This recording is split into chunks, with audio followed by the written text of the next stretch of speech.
हम सभी जानते हैं कि स्त्री पुरुष विवाह बंधन में बंधते हैं तो अग्नि को साक्षी मानकर फेरे लेते हुए एक दूसरे को वचन देते हैं। ये फेरे कहीं 4 होते हैं तो कहीं 7 होते हैं। सप्तपदी के 7 वचनों के अनुसार पहले 7 फेरे कराए जाते थे। अग्नि को साक्षी मानकर स्त्री और पुरुष जब 7 फेरे लेते थे तो विवाह कराने वाले पंडित जी फेरे लेते समय 7 वचन पढ़ते हैं और पति पत्नी को वचन दे और पत्नी पति को वचन दे यह समझाते हैं। हमारे समाज में विवाह को पवित्र बंधन माना जाता है। इस पवित्र बंधन में जुड़ने से स्त्री के अपने पति के प्रति क्या फर्ज होंगे और पुरुष के अपनी पत्नी के प्रति क्या फर्ज होंगे, यह सप्तपदी के वचनों में स्पष्ट बताया जाता है। हाँ, यह अलग बात है कि अब या पहले भाग्य से ही किसी ने विवाह के दौरान 7 फेरे लेते समय एक दूसरे को जो वचन दिए थे वे याद रहते हों। इसमें जब कोई विधिवत विवाह कराता है तो संस्कृत में श्लोक के रूप में पंडित द्वारा ये 7 वचन बोले जाते हैं। कुछ तो इसका भावानुवाद भी समझाते हैं। अगर सप्तपदी के 7 वचनों को ध्यान से पढ़ें तो पता चलेगा कि आप कितने गहरे और तात्पर्य रहे हैं, कितनी सुंदरता से ये लिखे गए हैं।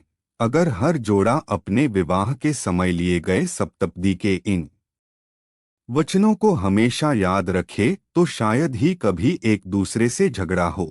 सच बात तो यह है कि हम कभी सप्तपदी में क्या कहा गया था, इसका गूढ़ार्थ क्या है, यह नवविवाहित की समझ में कितना आता है, यह जानते ही नहीं हैं। जाने नए जमाने के वचनस्मय के साथ परिस्थितियां भी बदलती रहती हैं।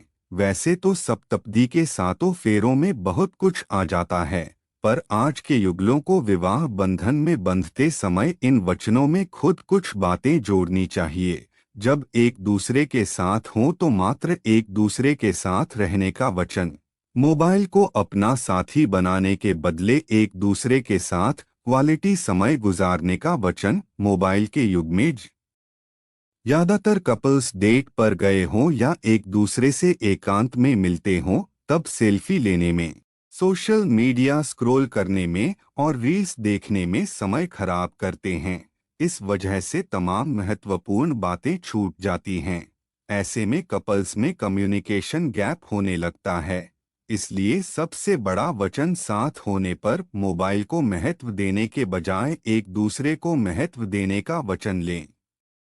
उपर्युक्त कहे अनुसार मोबाइल ने हमारे जीवन पर इतना अधिक कब्जा कर लिया है कि हमारे अपने लोगों के साथ कम्युनिकेशन कमजोर हो रहा है। परिणामस्वरूप तमाम बातें कपल्स एक दूसरे से छुपाने लगे हैं। यही छुपाने की आदत ही संबंध में समस्या पैदा कर सकती है। इसलिए एक दूसरे को प्यार करने के साथ सब कुछ एक दूसरे से शेयर करने का वचन दें। सप्तपदी के 7 वचन और उसमें चले जाने वाले 7 कदमों में पहला कदम भोजन व्यवस्था के लिए है, दूसरा कदम शक्ति संयम आहार संयम के लिए, तीसरा कदम धन व्यवस्था के लिए, चौथा कदम आत्मिक सुख के लिए, पांचवा पशुधन के लिए, छठवां हर ऋतु में उचित रहन सहन के लिए और अंतिम और 7वां कदम यानी हमेशा पति के साथ चलने का कदम। यह तो हुई 7 कदमों की बातें ने पर 7 वचन क्या हैं? 7 वचनों में पहला वचन यानी पति कहीं भी जाए तो पत्नी को साथ लेकर जाने का वचन पहले फेरे में पति के पास से लेती है। दूसरे फेरे में पत्नी कहती है कि जिस तरह तुम अपने माता पिता का सम्मान करते हो उसी तरह मेरे माता पिता को सम्मान देना। दूसरी ओर पत्नी को भी इसका अनुसरण करना जरूरी है। तीसरे फेरे में हर अवस्था में एक दूसरे की रक्षा करने का वचन, चौथे फेरे में परिवार की जिम्मेदारी लेने का वचन, पांचवें फेरे में घर का कहीं कोई निर्णय लेना हो तो एक दूसरे का मंतव्य लेने का वचन, छठवें फेरे में सम्मान का वचन मांगा जाता है। अंतिम फेरे में परस्त्री को मां मानने का वचन, पत्नी के प्यार में किसी पर स्त्री को हिस्सेदार न बनाने का वचन लिया जाता है। आज के समय में यह वचन भी अत्यंत जरूरी है। आज भी तमाम माताएं अपने बेटे को पत्नी का काम कराते नहीं देख पाती। पत्नी अगर कमाई करने में सहभागी है तो क्या पति पत्नी का काम कराने में सहभागी नहीं हो सकता? सही बात तो यह है कि पति पत्नी एक दूसरे का पर्याय तभी बन सकते हैं जब हर तरह से एक दूसरे की परवाह करते हों। नौकरी से थकी मांदी आई पत्नी के साथ काम कराकर उसकी मदद का वचन देने में क्या नुकसान होगा?